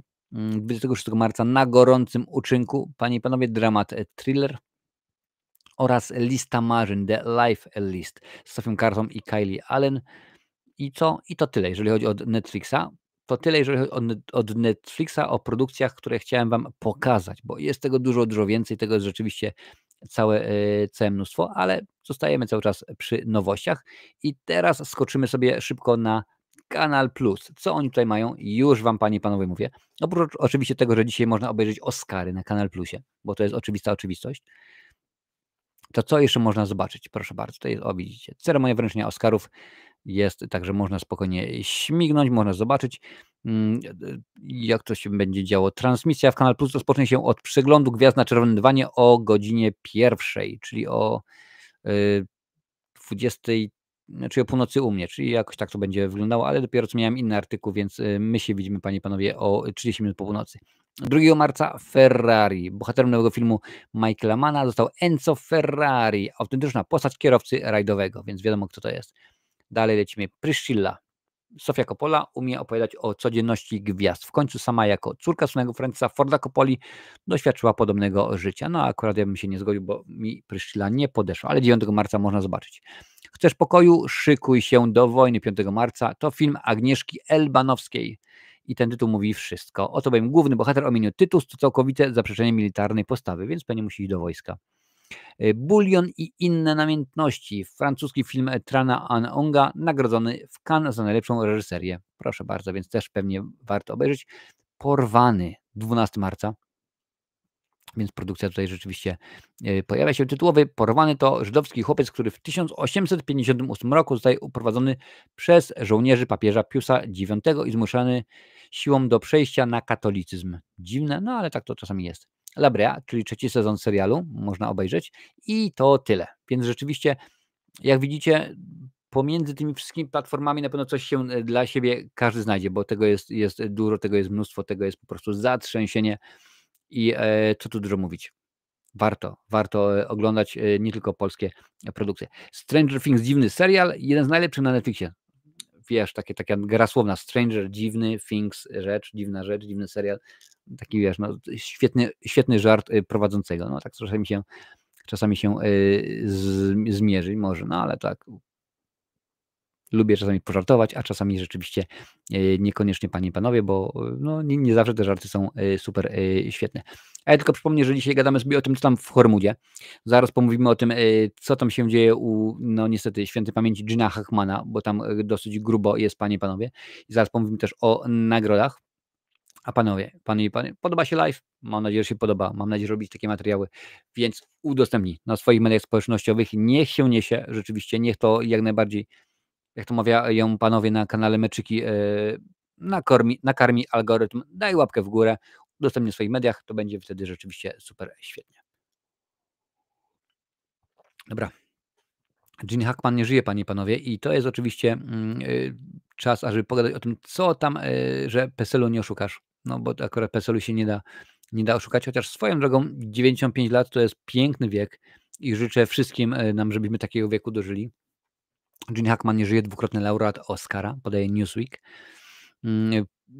Słuchajcie, nie będę tutaj oczywiście czytał całego artykułu, bo chyba akurat tego aktora wszyscy kojarzą, przeczytam tylko jego pewnie najbardziej znane role i największe dokonania. Dołączył do studium aktorskiego przy teatrze Pasadena Playhouse, gdzie zaprzyjaźnił się z Dustinem Hoffmanem. Początki nie były łatwe, oboje zajęli czołowe miejsca w przeprowadzonym przez kolegów z roku plebiscycie na osobę z najmniejszymi szansami na sukces. Hackman otrzymał też najniższą ocenę w historii szkoły. No proszę bardzo, ale facet rzeczywiście był zdeterminowany, no i udało się. Przełom nastąpił przy okazji filmu Bonnie i Clyde, za którego był nominowany do Oscara. Była to jego pierwsza nominacja. Kolejny raz członkowie Akademii Filmowej dostrzegli go w 1971 roku, nominując go za rolę w Nigdy nie śpiewałem dla mojego ojca. Nagroda trafiła w ręce Hackmana rok później za występ we francuskim Łączniku. Wystąpił w roli Popeya Doyle'a, reżysera William Friedkin. W swojej karierze był nominowany jeszcze dwukrotnie za Mississippi w ogniu i Bez przebaczenia Clint Eastwooda. Tutaj oczywiście był jak najbardziej był Oscar. Grywał w dramatach, thrillerach i tak dalej. Strach na wróble z Alem Pacino, Pocztówki z nadkrawędzi Michaela Nicholsa, między innymi z Carrie Fisher, Rozmowy Francisa Forda Coppoli, czy Wróg publiczny i Karmazynowy przypływ. Wpisujcie na czacie w ogóle waszą ulubioną rolę Christophera, czy ja gadam, ktoś myśl nałożył oczywiście Christopher Reeve, Supermana, Gina Hackmana. najbardziej pewnie tak, no, osób go kojarzy z roli właśnie Lexa Luthora w 3 filmach, jeżeli pamięć mnie nie myli, o Supermanie. Tak, 1, 2, no i w 4. Oczywiście tam się pojawił.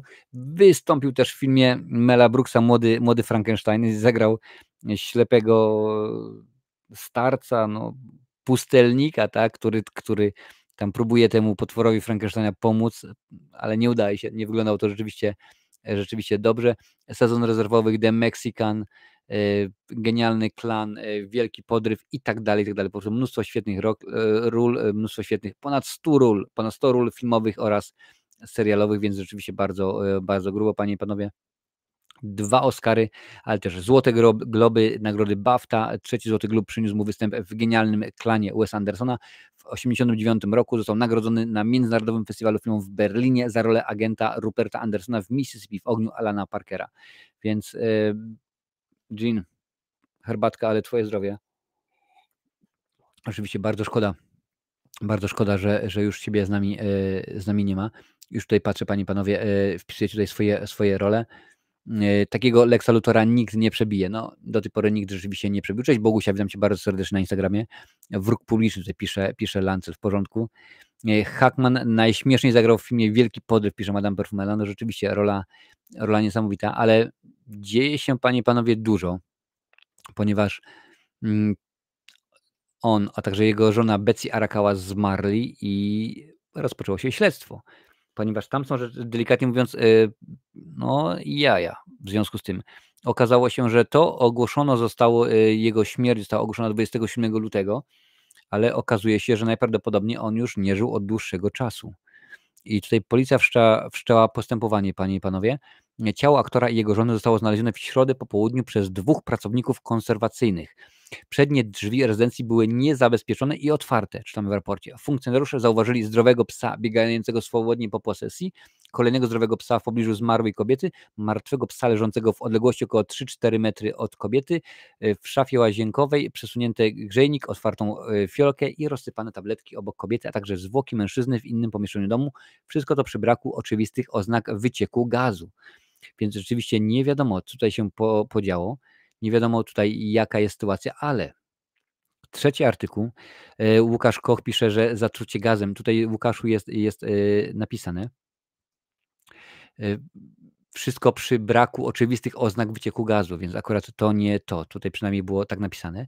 Ale w kolejnym artykule jest, że wciąż docierają do nas nowe informacje tajemniczej i szokującej śmierci Gina Hackmana i Betsy Arakały. Gene Hackman i Betsy Arakawa zmarli prawdopodobnie 17 lutego, czyli 10 dni wcześniej.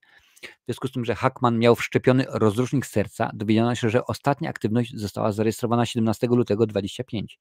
Taka data wydaje się zgodna z przypuszczeniami, że aż do śmierci doszło kilka dni przed znalezieniem zwłok małżeństwa i ich psa 26 lutego. Więc rzeczywiście dosyć poważnie. W piątek przeprowadzono także szczegółowe przeszukiwania domu.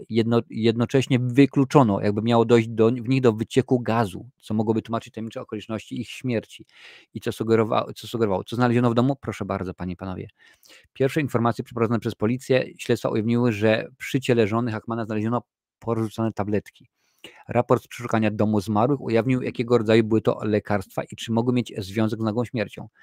W raporcie czytamy, panie i panowie, że znaleziono 2 zielone telefony komórkowe, lek na tarczycę, diazol, Tylenol, nagrania MyQuest, kalendarz na rok 25. Zauważono, że diazepam stosowany na nadciśnienie może w większych dawkach powodować zawroty głowy i omdlenia. Tylenol natomiast to lek na przeziębienia. Nie wiadomo jednak, czy właśnie te lekarstwa znaleziono przy ciele. No. Wciąż daleko do ustalenia przyczyny śmierci i tak dalej, i tak dalej. No co ustaliła policja? Przednie drzwi, no to wam dopiero co przed chwilą mówiłem. Ciało Hackmana znajdowało się w pomieszczeniu gospodarczym, obok kuchni zwłoki jego żony w łazience. Rzeczniczka biura szeryfa Deni Avila potwierdziła, że Arakawa i Hackman nie mieli ran postrzałowych ani żadnych innych obrażeń. Więc rzeczywiście jest to bardzo ciekawa śmierć. Tak, ale zagadkowa. Jestem właśnie bardzo ciekaw, co tutaj się wydarzyło, no bo świetny facet ponoć, no nie znam osobiście oczywiście, ale słyszałem, że był świetnym człowiekiem. Też wycofał się jakiś czas temu już z udziału aktywnego w życiu publicznym, no bo Okazało się, że zdrowie niestety nie pozwala. O zdrowie akurat tam się okazało, że stres i te inne sprawy, problemy z ciśnieniem, więc było dosyć rzeczywiście grubo. No, nie wiem. Żona mogła mieć depresję i popełniła, połykając tabletki, a mąż widząc, no nie wiem, Jurku, nie chcę mówić co i jak, bo tak akurat, wiesz, rzucić takie rzeczy to jest bardzo, bardzo łatwe w dzisiejszych czasach, ale ja osobiście wolę się trzymać tego, co tam rzeczywiście wrzuca, co tam rzeczywiście powiedzą nam, no, lekarze, nam powiedzmy śledczy, patolodzy i tak dalej, i tak dalej. Więc jestem naprawdę ciekaw, co tutaj się wydarzyło, panie i panowie. Ale teraz przejdziemy sobie do nagród. Pewnie, że tak, bo akurat ostatnie kilka dni były bardzo, bardzo zapracowane. Zaczniemy, panie i panowie, od Cezarów 2025. Ogłoszeni. Emilia Perez pokonała hrabiego Monte Cristo, podaje nam Variety. Pewnie, że tak. Nie będę dokładnie mówił wszystkiego, tylko głównie powiemy co, gdzie, kto i jak, panie i panowie. Cezary 2025, zwycięzcy w najważniejszych kategoriach. Najlepszy film Emilia Perez. Reżyseria, przepraszam bardzo, Jacques Audiard za Emilię Perez oczywiście. Scenariusz oryginalny. Pozwolicie, że nie będę próbował przeczytać tego po francusku. No niestety mój francuski nie jest aż tak dobry. Potrafię po francusku powiedzieć co najwyżej Paris Saint-Germain, a i tak mam zły akcent. Scenariusz adaptowany Emilia Perez. Aktorka Hafsia Erzi za Borgo. Aktor Karim Leglu za Le Roman de Jim. Aktorka drugoplanowa Nina Meris za tę produkcję, o której mówiłem wcześniej, a także Alain Chabat za Beating Heart. Rola drugoplanowa. Film animowany to show, film dokumentalny. Tutaj sobie możecie zobaczyć, a film zagraniczny to strefa interesów, panie i panowie, więc rzeczywiście dosyć ciekawe. Oczywiście są to nagrody francuskiej Akademii Filmowej, więc rzeczywiście są to nagrody francuskiego przemysłu filmowego, ale są to jedne z ważniejszych w świecie nagród filmowych, ale kolejnymi równie ważnymi, panie i panowie, są nagrody, tak, z Berlina, czyli czemu się wyłączyło? Miało się udostępnić, ładnie to miało przejść, nie udało. Z Berlina, czyli Złote Niedźwiedzie, panie i panowie. Dla kogo? Już wam tutaj to tłumaczę. Razem z artykułów Filmwebu. W końcu coś napisali. Bardzo mnie to cieszy. Złoty Niedźwiedź dla filmu Dreams w reżyserii Johanna Oeryga. Nie to źle reklamy. Wielka nagroda jury, czyli The Blue Trail. Proszę bardzo. Srebrny Niedźwiedź dla filmu The Message.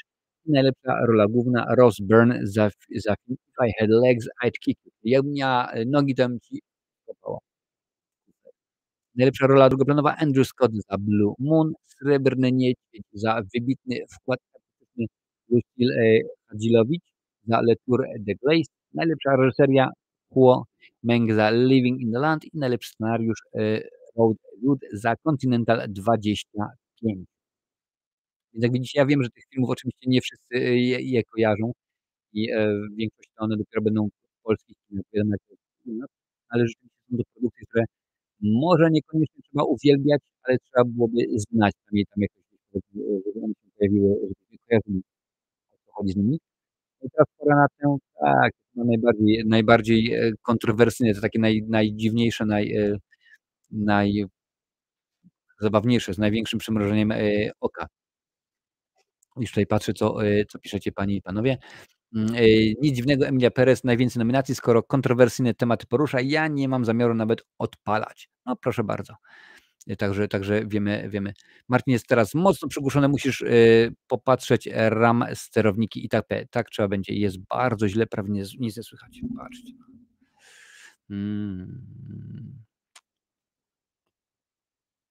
To niedobrze. To bardzo niedobrze.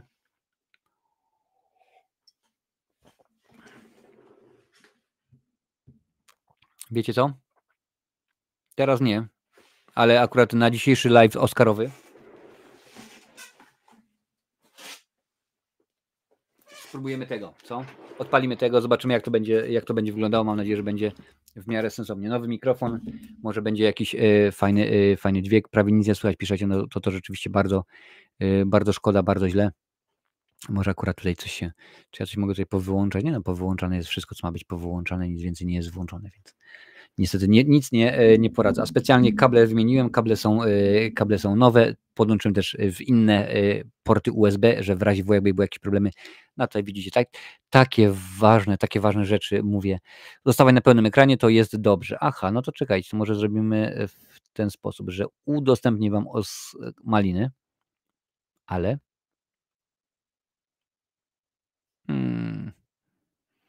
a może tak. Dajcie znać, czy tak też dobrze słychać, bo jeżeli tak, to będziemy zostawać na takim ekranie może być, panie i panowie. Złote maliny, anty-Oscary przyznane. Francis Ford Coppola gorzko o swoim zwycięstwie. Podaj nam Variety. Więc dajcie znać, czy też teraz słuchać dobrze, czy po prostu jest cały czas lipa. 98. gala rozdania Oscarów zbliża się wielkimi krokami i już w nocy z niedzieli na poniedziałek poznamy najlepsze filmy 2024. Teraz poznaliśmy te najgorsze. I panie i panowie, zanim się przejdę do nich, to powiem, że naprawdę niewiele te nagrody odbiegają od tego, co wy wybraliście, przyznając brązowe marciny tymże filmom. Tegoroczne Złote Maliny rozdzieliły między sobą Madame Web i Joker, a także Netflixowa komedia Bez lukru. Francis Ford Coppola został doceniony jako najgorszy reżyser, a Jon Voight, którego nominowano aż za 4 filmy, uznano za najgorszego aktora. Nagroda odkupienia powędrowała do Pameli Anderson za występ w dramacie The Last Showgirls. Panie i panowie, już wam tutaj cytuję, co tutaj się podziało. Najgorszy film Madame Web. No wy troszeczkę inaczej podyktowaliście. Madame Web chyba według was uplasowała się chyba na drugim miejscu, tak mi się wydaje. Joker był najgorszy. Najgorszy aktor Jerry Seinfeld za film Bez lukru. Akurat tej produkcji nie kojarzę w ogóle, no i wcale nie płaczę, że z tego też powodu. Najgorsza aktorka Dakota Johnson za Madame Web. Tutaj się zgodziliście w 100%, naprawdę. Również wydaliście, że Dakota Johnson jest beznadziejna. Najgorszy aktor drugoplanowy Jon Voight za filmy pod tytułem Strangers, Shadowland, Reagan i Megalopolis. No to trzeba być wybitnie uzdolnionym, żeby aż 4 filmy były nominowane do najgorszej nagrody. No jemu się to rzeczywiście udało i otrzymał tę nagrodę. Najgorsza aktorka drugoplanowa Amy Schumer za Bez lukru. Jak mówiłem, Bez lukru nie widziałem, ale Amy Schumer znam i jestem zdziwiony, zaintrygowany właśnie, że ona takie produkcje pod swoje skrzydła wzięła w pewien sposób. Najgorszy reżyser Francis Ford Coppola za Megalopolis. I to jest to, co dopiero mówiłem przy okazji Terry'ego Gilliama, że no rzeczywiście to może być super świetnie, a może być rzeczywiście bardzo dziwnie. No i tutaj może być bardzo dziwnie. Megalopolis nie jest rewelacyjnym filmem, zresztą o tym wam mówiłem przy okazji recenzji tejże produkcji. Madame Web chyba też była na Bluesgana, jeżeli pamięć mnie myli. Najgorsze combo to Joaquin Phoenix i Lady Gaga za film Joker, część druga.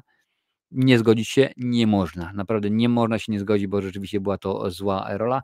Najgorszy prequel, remake, zżynka lub sequel. Joker Folie 2, czyli Joker część druga.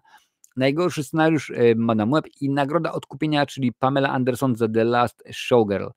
Czyli okazuje się, że pamiętacie, to dostała jakiś czas temu chyba Demi Moore, nie tak dawno, bodajże rok temu Bruce Willis dostał nagrodę odkupienia, bo tam niby był nominowany, ale okazało się potem, że jest chory i to rzeczywiście wszystko anulowano. Złote Maliny można obejrzeć na oficjalnym YouTube'owym kanale Złotych Malin. Pojawiło się krótkie wideo, panie i panowie. Oczywiście również nagrałem shorta, można go sobie tam obejrzeć, gdzie wszystko omawiam. Akurat nie ma zbyt wiele. Francis Ford Coppola, który wygrał w konkurencji najgorszy reżyser, między innymi z Toddem Phillipsem i Elim Rothem. Tutaj się bardzo nie zgodzę, że Eli Roth był nominowany za Borderlands, ponieważ to nie jest jego reżyseria. Odniósł się Coppola w ten sposób. Z ekscytacją przyjmuję Złote Maliny dla Megalopolis w tylu ważnych kategoriach. To wyjątkowy zaszczyt bycia nominowanym za najgorszą reżyserię, najgorszy scenariusz i najgorszy film w czasach, gdy tylko nieliczni mają odwagę sprzeciwiać się trendom panującym we współczesnym kinie. W świecie, w jakim przyszło nam żyć, w którym sztuce przyznaje się dziś punkty, jak w profesjonalnym wrestlingu, postanowiłem nie podążać za zasadami ustalonymi przez branżę, tak przerażoną ryzykiem, że powinno ogromnej puli młodych talentów, jakimi dysponuje, może nie stworzyć filmów, które będą aktualne za 50 lat. Jakiż to honor znaleźć się u boku tak wspaniałego i odważnego filmowca jak Jacques Tati, który zrujnował się finansowo, by stworzyć Playtime. jedną z najukochańszych porażek kina. Szczerze dziękuję wszystkim moim genialnym kolegom, którzy dołączyli do mnie, by stworzyć nasze dzieło sztuki Megalopolis i pamiętajmy, że box office to tylko kwestia pieniędzy i podobnie jak wojna, głupota i polityka nie ma prawdziwego miejsca w naszej przyszłości. Okej, tak mówi Francis Ford Coppola. No może i tak, może i tak, może rzeczywiście ma rację, tylko jest taka różnica, że tenże gentleman, panie i panowie, wiele lat temu, tutaj możecie sobie zobaczyć pełną filmografię, dał nam takie produkcje, cofniemy się, pewnie, że tak, cofniemy się. Proszę bardzo, dał nam takie produkcje, między innymi jak Ojciec Chrzestny, bo nie można się nie zgodzić, druga i trzecia część, Czas Apokalipsy, Rumblefish czy Wyrzutki albo Cotton Club. Oczywiście, że tak. Peggy Sue wyszła za mąż, zgadzam się i jak najbardziej. Ale też on dał nam inne filmy, których można zapomnieć. Jak na przykład Jack, z całym szacunkiem dla Robina Williamsa, nie była to wybitna produkcja. Rainmaker, okej, w porządku. No ale tutaj popatrzcie, Młodość Stulatka, Tetro, Twixt, Distant Vision. Czy ktoś z was kojarzy tak naprawdę te filmy gdzieś tam z kina, gdzieś tam się pojawiły i wy je kojarzycie? No nie, no więc mówienie o czymś takim, no dobra, jeżeli jedziesz cały czas na Czasie Apokalipsy z 79 roku, czy o Ojcu Chrzestnym z 72, no pewnie w porządku, jak najbardziej. A skoro to są tylko i wyłącznie cyfry, no to po co tutaj mówimy o Oscarach i tak dalej, no po co, proszę bardzo. Oscar, najlepszy film, najlepszy aktor i najlepszy scenariusz adaptowany dla Francisa Forda Coppoli.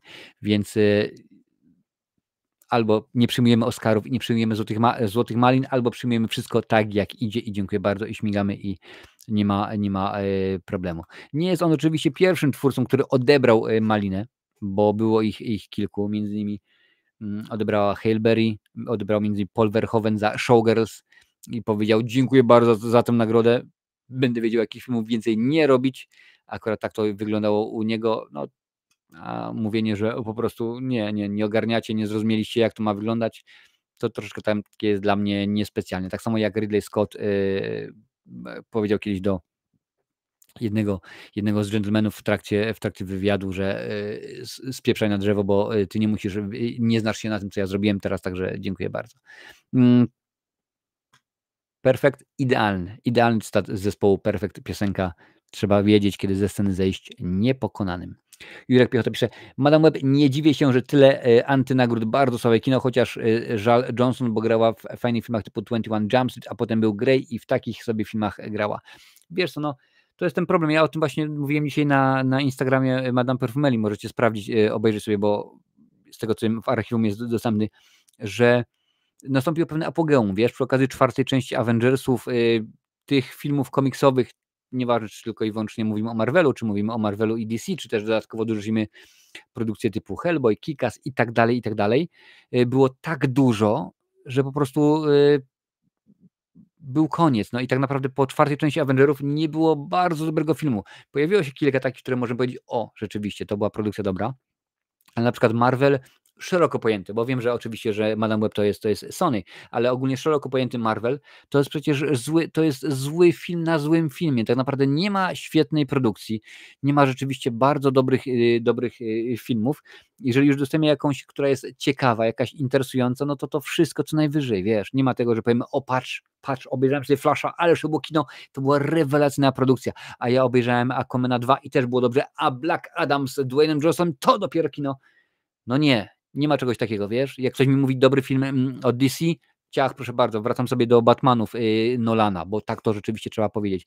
Dobry film od Marvela, to trzeba się cofnąć aż przed 4. Avengerów, bo tam nie ma dobrego kina. Halina Jagoda odebrała malinę, a ja dalej jestem fanem. No proszę bardzo, no zdarza się. Bo wiesz, tak jest w Hollywood, że jak zrobisz film artystyczny, dostaniesz Oscara, potem trzeba zrobić szybko kino komercyjne. No to, że Halle Berry dostała nagrodę, to akurat chyba była nagroda za Kobietę Kot, z tego co mnie pamięć nie myli. Mam nadzieję, że mnie nie myli, że rzeczywiście.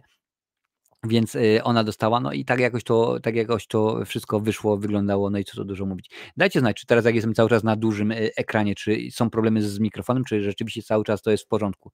Bo jeżeli jest w porządku, no to rzeczywiście może się okazać, że to tylko i wyłącznie problemy są systemowe, panie i panowie. Ale maliny, no tak, to są takie powiedzmy z przymrużeniem oka, one nie mają żadnego wydźwięku.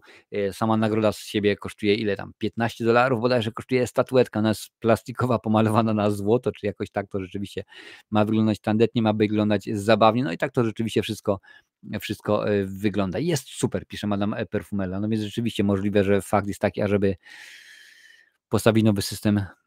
Adalet pisze, że jest super, jest dobrze, postawić nowy system, dokupić ramu i zrobić, żeby było super fajnie, ale podczas Oscarów pewnie będę tylko i wyłącznie w ten sposób, bo nie mogę niczego wam pokazywać, więc możliwe, że będzie taka jakaś sytuacja, panie i panowie. Słuchajcie, to jest koniec? Oczywiście, że nie koniec. Jak żebym mógł tak was zostawić samych bez w ogóle odpowiedniej puenty tego wszystkiego? To nie jest koniec, panie i panowie. Nie, to nie jest koniec. Cześć, witam cię bardzo serdecznie. Kozi Dworek. Fajnie, że jesteś, panie i panowie. Wiadomo, że czas na shorty, a shorty są bardzo ważne. A co to są shorty? Takie krótkie formy, panie i panowie, bo wiadomo, że moje media społecznościowe to jest bardzo potężne imperium, chciałbym rzec. Nie no, jestem wszędzie. To naprawdę tutaj widać, że jest Twitter, jest grupa na Facebooku, jest Instagram, ale oczywiście jest i ten Blue Sky, jest i Threads, jest i TikTok, więc wszędzie jestem naprawdę. Także jak po zakończeniu dzisiejszego odcinka otwierać Paprykarz Szczeciński, ja tam też się, panie i panowie, pojawię. Więc shorty są takie krótkie formy, które właśnie publikowałem w ciągu ostatniego tygodnia i teraz wam przeczytam, co tutaj się działo w świecie filmów, w świecie kultury, bo akurat tego bardzo dużo, panie i panowie, więc nie przeciągamy, zaczynamy, czas start. Jest. Najlepiej zarabiający aktorzy i aktorki 2024. Na pierwszym miejscu Dwayne Johnson 88 milionów, ostatni Will Smith 26 milionów. Mają rozmach, co? Pewnie, że tak. 4 anonimowych głosujących na Oscary przyznało, że nigdy nie oglądali Dune 2 i powstrzymali się od klasyfikowania tego filmu jako najlepszego. Nie zagłosowali na niego. Jeden z głosujących powiedział: nie udało mi się obejrzeć pierwszej części, nie spieszy mi się na kolejne 3 godziny Duny. Proszę bardzo, więc nie tylko niektórzy fani, ale też i dźwiękowcy, operatorzy, aktorzy, producenci, tak, nie tylko oni też mają czasami dosyć długich bardzo produkcji. Kristen Ritter udostępniła nową relację na Instagramie, ujawniając, że jest w Nowym Jorku. Zdjęcia do drugiego sezonu serialu Daredevil Born Again rozpoczynały się już w tym momencie, dzisiaj w Nowym Jorku. Czyby się Jessica Jones miała pojawić w drugim sezonie? Byłoby fajnie. Kiedyś było śledztwo odnośnie Adamczyka, może teraz jest śledztwo odnośnie Kristen Ritter, panie i panowie. Krypto, pewnie, że tak. Pojawi się Krypto z Supermana. Będzie to seria krótkich filmów i jest w tym momencie w fazie rozwoju. Opisywane są jako shorty o tematyce sezonowej. Będą w sumie 4 odcinki. Pojawi się ten sam pies, który w filmie o Supermanie. Czyli dostaniemy komputerowo generowanego pieska. Bracia Russo zostali zapytani o nadchodzące filmy Avengers. Te filmy będą dla ludzi niespodzianką. Znaleźliśmy sposób na poznanie historii, który jest dla nas bardzo ekscytujący, ale bardzo radykalny. Myśleliśmy, że będziemy mieli nowe wyzwanie dla widzów. Pewnie, że tak. Zmienimy tutaj? Tak, niech będzie tak, bo może będzie coś słychać. Szczegóły odnośnie filmu Star Wars Shona Levy'ego i już wam mówię. W roli głównej Ryan Gosling, będzie to film samodzielny. Akcja rozgrywa się około 5-6 lat po 9 epizodzie. Mają powrócić niektóre postacie z tejże trylogii, czyli 7-9. Jak to będzie wyglądało? Nie wyczekuję. Kapitan Kirk powraca. William Shatner opublikował wpis na Xie, ostatnio na Twitterze również. Cóż, nie wiem, czy słyszeliście, zwrócono się do mnie z prośbą o wskrzeszenie Kirka. Wszystko jest w zawieszeniu, tak czy siak. Czekam na to, co powiedzą do mnie ludzie z Paramountu. Nie wiadomo, co to ma być, czy to będzie reklama, czy to będzie animacja. Zobaczymy. Czas pokaże, panie i panowie. Polskie premiery na Maxie w 2025 roku. Przesmyk, Porządny człowiek, Patty sezon 2, Niebo 5 lat w sekcie, 33 zdjęcia z getta i Odwilż sezon 3. Proszę bardzo, można oglądać. Co dalej? Batman Brave and Bold aktualizacja. Rozpoczęto pisanie scenariusza. James Gunn ściśle współpracuje ze scenarzystą. Fabuła koncentruje się na Batmanie i jego synu Damienie, który gra Robina. Andy Muschietti będzie pierwszą osobą, która zobaczy scenariusz. Biorąc pod uwagę, że nakręcił Flasha, no nie jest to koniecznie dobra wiadomość. Dyrektor Marvel Studios Brad Winterbaum potwierdza, że Spider-Man grany przez Toma Hollanda nie może pojawić się w serialu aktorskim MCU na Disney+. Sony ma prawa do długometrażowej produkcji telewizyjnej. My możemy zrobić co najwyżej 30-minutową animację i tyle. Pierwsze zdjęcie, plakat z filmu He-Man Masters of the Universe, proszę bardzo, w roli głównej Nicolas Goldstein. Ciekawe, czy to jest on, czy tylko i wyłącznie jakaś taka generowana przez sztuczną inteligencję fotka. Od 26 marca TVP VOD drożeje, panie i panowie. Pierwsze 30-dniowa dostęp z 9,99 na 12,99. Tak, 90-dniowy dostęp z 14,99 na 19,99 i roczny z 44,99 na 59,99. Więc jak widać, wszystko drożeje. No niestety. Kathleen Kennedy rezygnuje. No nie, ostatnio okazało się, że nie rezygnuje, więc ten wpis z 26 już nie jest aktualny. A tutaj jak widzicie, recenzja Dzieci Kukurydzy 3. Co dalej? DC postanowiło sobie za cel 7 projektów, o których już mówiłem dzisiaj, a John Lithgow potwierdził, że zagra Dumbledora w serialu Harry Potter. No, bardzo ciekawy wybór. Brad Winterbaum potwierdza, że Marvel Studios aktywnie pracuje nad pierwszym filmem o X-Menach. To jest obecnie główny cel naszych X-Menów. No, zobaczymy. Dave Bautista chce, by Netflix kontynuował produkcję filmu Gears of War. To nie tak, że ich nie nękam. No dalej Netflixie, weź się w garść i dawaj nam ten film. Możemy sobie rzeczywiście poczekać. Według doniesień Shuri powróci w filmie o Avengers Doomsday i Avengers Secret Wars. Kto się nie pojawi? Nie mam pojęcia, czy tam w ogóle jakakolwiek postać się nie pojawi. O tym już mówiłem jak najbardziej wcześniej. Charlie Cox powiedział, że wolałby, aby Daredevil dołączył do Avengers niż wrócił do Defenders. Jestem jak najbardziej za, panie i panowie, bo to jest rzeczywiście niekoniecznie dobra sprawa. Defenders. Myślę, że dla dobra postaci byłoby to wspaniały moment. Hołd dla tak wielkiej historii. Pewnie, że tak. Niech zmykają. Nowy horror Bartosza M. Kowalskiego zadebiutuje w kinach 8 sierpnia. Tytuł 13 dni do wakacji. Jest opisywany jako thriller Home Invasion, więc rzeczywiście, panie i panowie, coś będzie się działo. Miejmy nadzieję, że tak. Keanu Reeves podaje aktualizację na temat filmu Konstantin 2. Niedawno przedstawiłem Disney moją historię i ją zaakceptowali. Scenariusz obecnie pisany. Akcja będzie rozgrywać się w tym samym świecie, co oryginalny film. No i rzeczywiście jest to bardzo dobra sprawa. Co tutaj mamy dalej? Tak, reżyser filmu Alien Romulus Fede Alvarez ujawnił, że chciałby nakręcić film Obcy kontra Predator, utrzymując w tajemnicy obecność obcych. Myślisz, że oglądasz film o Predatorze, lądują gdzieś, a tam jakieś stworzenie i w mordę. To ksenomorf. Trzeba przyznać, że byłoby to ciekawy pomysł, no tylko rzeczywiście, skoro miałby to być Obcy kontra Predator, to byśmy już wiedzieli na dzień dobry, że tak to ma wyglądać. Twórca Sentry Paul Jenkins ujawnił, że obecnie podpisał kontrakt z Marvelem na napisanie scenariusza do filmu Sentry. Stanie się tam, gdy studio podejmie taką decyzję. No zobaczymy, panie i panowie. Jason Momoa w roli Duncana Idaho powróci w filmie Dune Messiah. Reżyser Julius Ona twierdzi, że scena po napisach zapowiada Illuminati. Oczywiście chodzi o film Kapitan Ameryka. Ja myślałem, że to chodzi oczywiście o multiverse, ale jak widać ja i wszyscy, którzy oglądali, myliliśmy się. No zdarza się, panie i panowie, zdarza się, a to już jest zeszły tydzień, więc to były wszystkie shorty, które miałem dla wam do zaprezentowania. Więc rzeczywiście, jak widzicie, dzieje się bardzo dużo. No pewnie, że tak, że się dzieje. No, akurat świat filmu nie śpi. Tutaj się akurat mnóstwo rzeczy dzieje. Bardzo dziękuję. Tutaj widzę, że pojawiają się udostępnienia na Facebooku naszego dzisiejszego live'u. Dziękuję bardzo serdecznie, bo to rzeczywiście sprawia, że algorytmy na wszystkich platformach, bo w tym momencie 1, 2, 3, 4, 5 platform powinno być. Czemu jest 4?